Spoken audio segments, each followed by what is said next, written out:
на работе. Вон напротив того здания находится моя работа.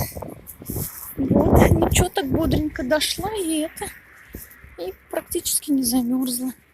Но перчатки не помешали бы, так что одевайтесь теплей. В Нижегородской области уже говорят, и в Мордовии был снег, снежная метель, так что и до нас скоро дойдет. Такие дела. Обычно, когда в Москве, вот после Москвы к нам доходят такие дела. Буквально один день разницы у нас в температурах. Оттуда сюда крышу надувает. Вот. Ладно, всем тепленького денечка. Вот моя дорожка.